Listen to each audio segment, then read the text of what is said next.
Give me fire, give me that which I desire. They're one of the biggest bands in music history, selling millions of albums and rocking the lives of fans around the world. Are you feeling alive, Chicago? For the first time in 3 years, Metallica is back on tour with a new album, renewed energy, and a whole lot of attitude.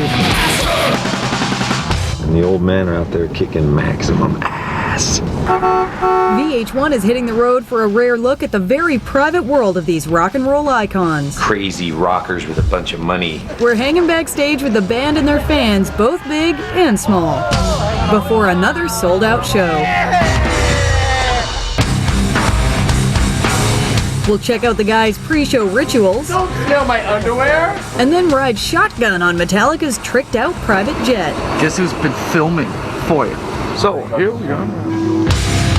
It's 48 hours on tour as Metallica sets the record straight on their partying past. I had some serious doubts on whether Metallica even had a future. Their new cleaned-up lifestyle. It's a new beginning for Metallica, for sure. And the controversy that made headlines around the world. I don't really care if people download Metallica stuff off the internet. I just don't want to download it until the album's actually out.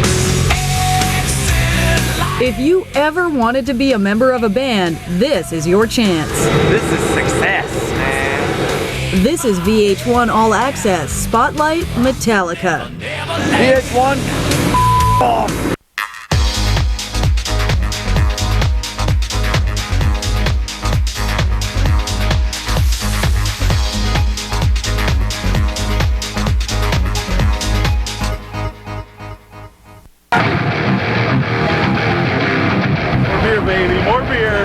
Metallica is headlining the multi-band megatour Summer Sanitarium, and to say it's lunacy is an understatement.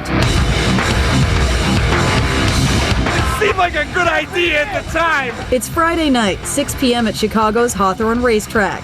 The concert's been raging all day and the fans are heating up, waiting for their headlining heavy metal icons. With 3 hours to go before showtime, the band's just arriving at the venue.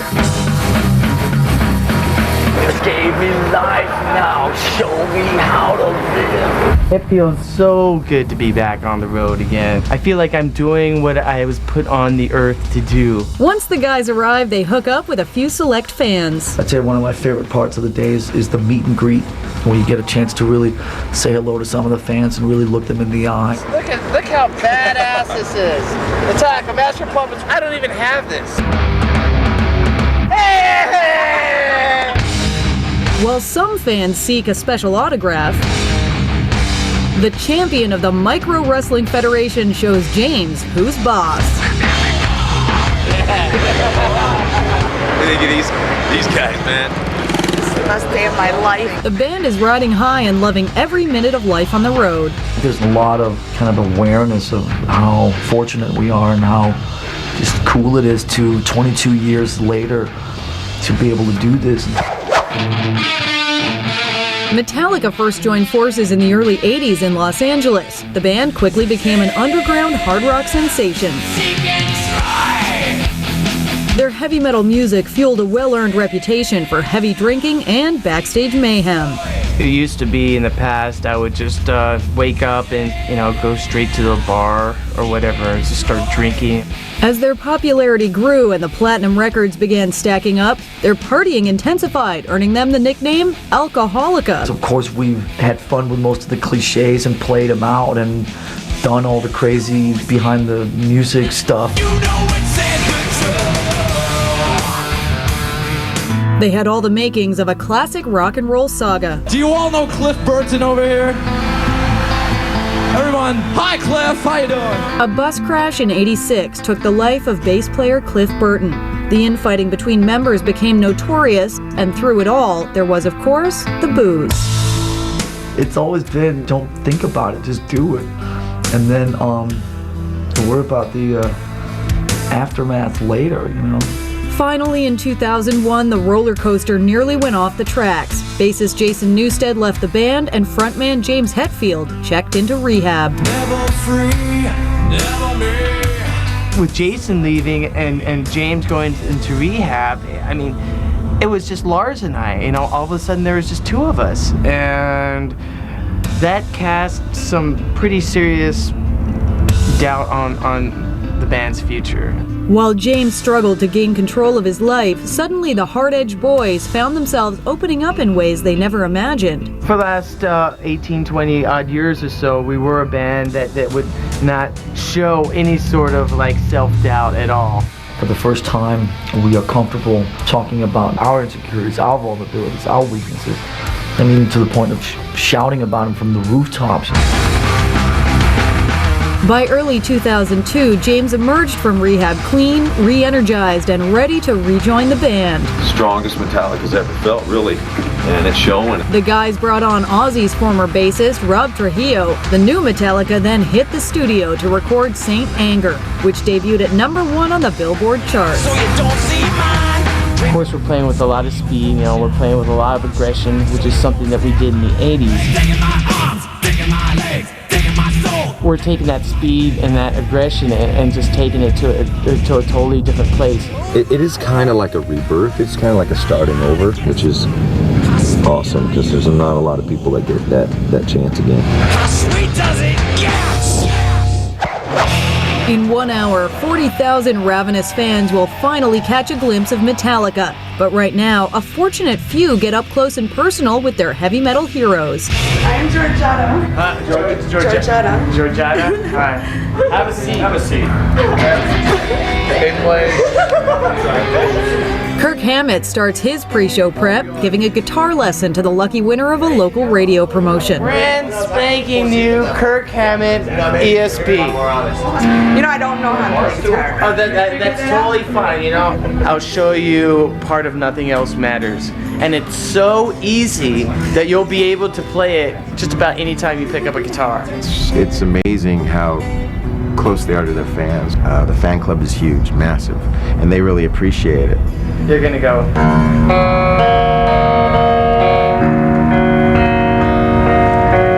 Excellent. Yeah. Front stage tonight. Yeah. And nothing else matters. Once the lesson is over, there's a serious matter at hand. The pyro meeting. Explosive fireworks, or pyro, will be used tonight, and Metallica knows the dangers firsthand. It was 1992 when James was nearly killed by an onstage explosion gone bad. He suffered severe burns on his hand, arm, and face. Unfortunately, James is on his way to the hospital right now. Fully recovered now, the band is taking no chances. So the wind's blowing which way? Presently, it's rolling into the stage. It's 15 minutes before the show, and time for the guys to focus on themselves. They gather in the rehearsal trailer to warm up. Then it's a short golf cart ride to the stage. The crowd knows the band is near. Their excitement builds. But somehow James finds some time amidst the frenzy for a moment of reflection. Well, when we're getting ready for stage, we do all our little rituals, just kind of saying a little prayer before going on there, making sure everyone stays safe. I like walking around and touching fists with everyone. That pumps me up. Are you ready? Are you feeling alive, Chicago?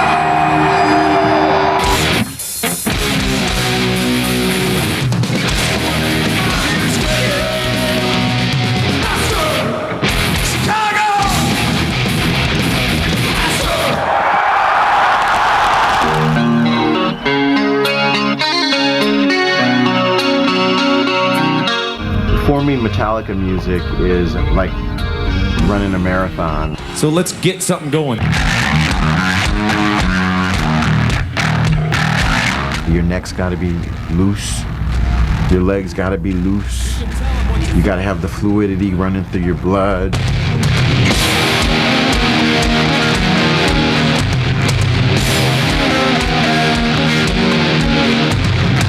Rob starts doing all his samurai crazy ass crab walks and all that. He's just kind of going like, I'm really happy this guy's in my band. You know what I mean?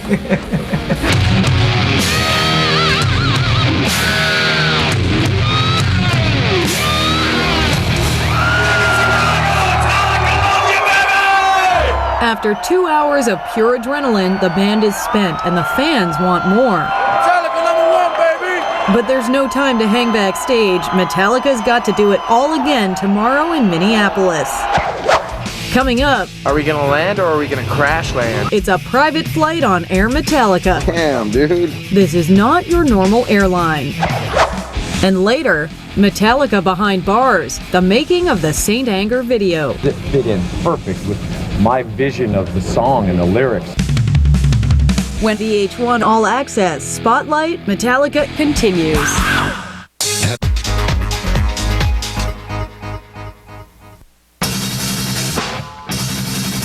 Metallica is on the road. They've just played a sold-out show in Chicago, but there's no time to savor last night. In less than 24 hours, they've got a gig in Minneapolis. After some quick shut-eye at the hotel, it's time to pack up and head to the airport. Danish candy. Oh, it's still half empty. Or half full. Half full, right? Oh, yeah, think positive. Half full. Lars is careful not to leave anything behind. Very careful. This I would leave behind. It would completely freak me out. The boys duck out the back way through the kitchen. How's it going? What's for dinner? Kirk meets up with some fans outside the hotel. Then this hard rocker makes a quick stop at a local art studio. Well, I definitely try and go out and see the local flavors, whatever the local flavors are. How do you make that? Kirk doesn't have the luxury of much downtime. Metallica's private jet is fueled up and waiting on the tarmac. Air Metallica 1, right? The rock and roll way of life with Metallica is sort of a whole nother level. A lot of flying and charter jets and no buses. I think the whole show should be whatever's on this camera for the next 30, 40 minutes. Lars took our camera and decided to shoot a first-class view of what really goes on a mile high, Metallica style. And a trip like this speaks for itself. Wow, look, America's heartland. American rock and roll guitar. America's heartland. American rock and roll guitar. Guess who's been filming for you? Damn, dude. It's art. Wow, you're getting good at that, man. See my nose hairs? Hey, I get less FaceTime because I'm the one filming. I'm gonna just walk around and film myself now. So, here we go. Got anything to say to VH1? Yes. You don't know Kung Fu! All our Oriental fans. Smashing Metallica records. Isn't it Asian? Politically sensitive? Wow, man, I'm really in trouble now. Super un-PC. We're going to be sitting here filming, giving VH1 an exclusive look at how the Metallica pilots land the Metallica plane. Are we gonna land or are we gonna crash land?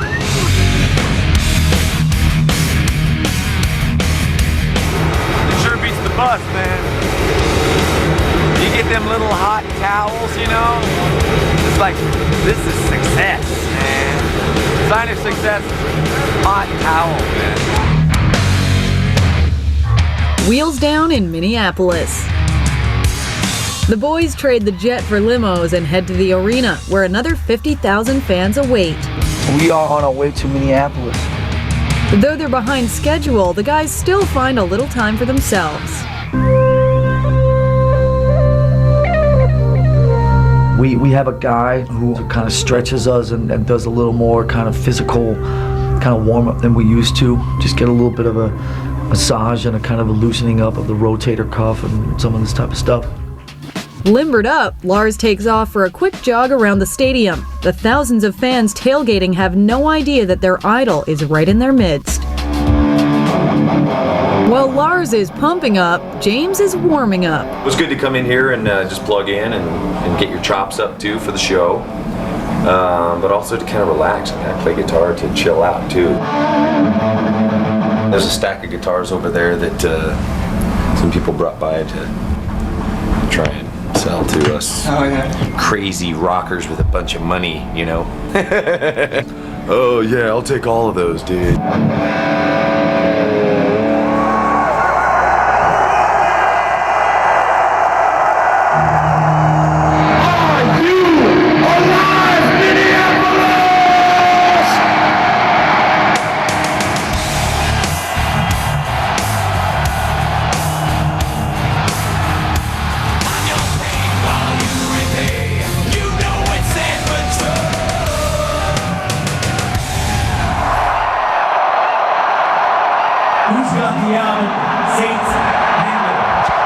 In 2003, the band released Saint Anger. The video for the title track was shot on location at San Quentin Prison, home to California's death row. Welcome to San Quentin. We're all excited you're here, staff and inmates alike. It was nominated for a 2003 VMA in the Best Hard Rock Video category, which is a good thing because the guys risked their lives to make it. One thing I do have to tell you before you enter, the state has a no hostage policy.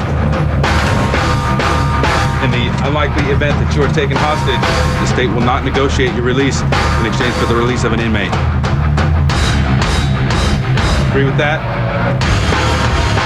It fit in perfect with my vision of the song and the lyrics. Anger just come out sideways, you know, the wrong way instead of a healthy way.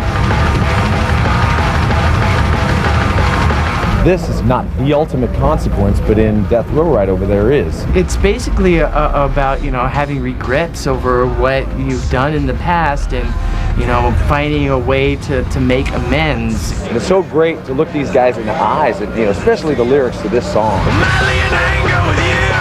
I was just going through my head, like all of this stuff I've learned, especially in recovery, about everyone's got the same size soul, you know, and everyone's got their mistakes.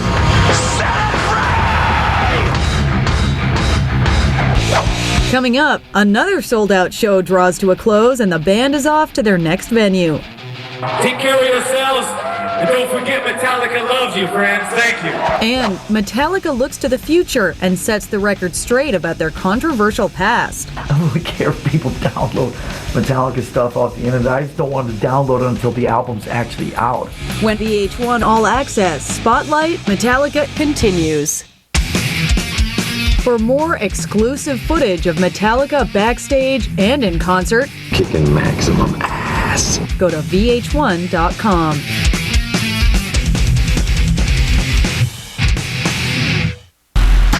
How much?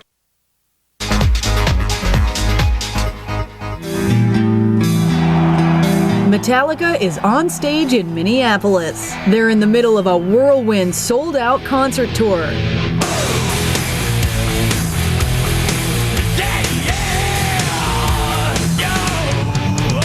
After a 2-hour all-out headbanging performance, the guys don't want to leave the stage, but they have to. They have a flight to catch.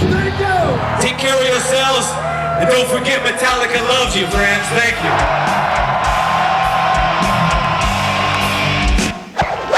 After a rough couple of years, the band now has a chance to reflect on their renewed connection to each other and the music they make.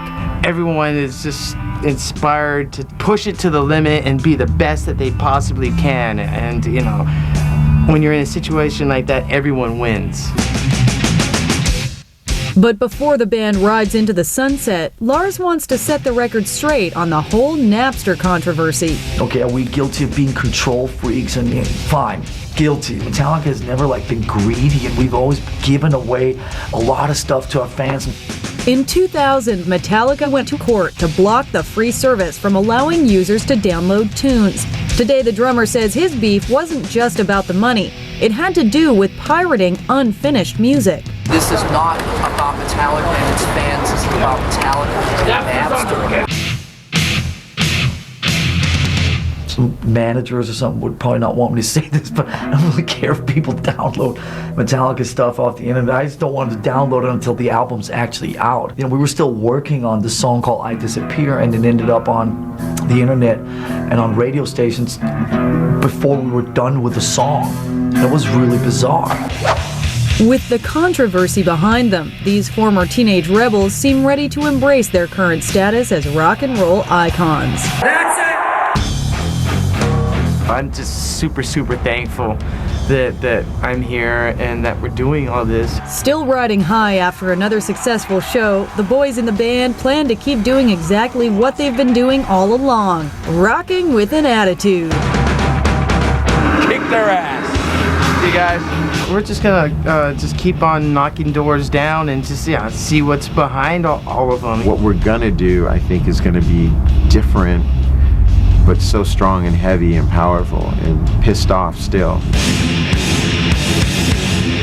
It's a new beginning for Metallica for sure. The vibe in the band is strong, everybody's well connected, and it's a good time. Now, 6 months from now, I don't know. Piss off, man! We're done with you! Get the out of here! I've had enough! VH1, off! Bye-bye. How sweet does it get?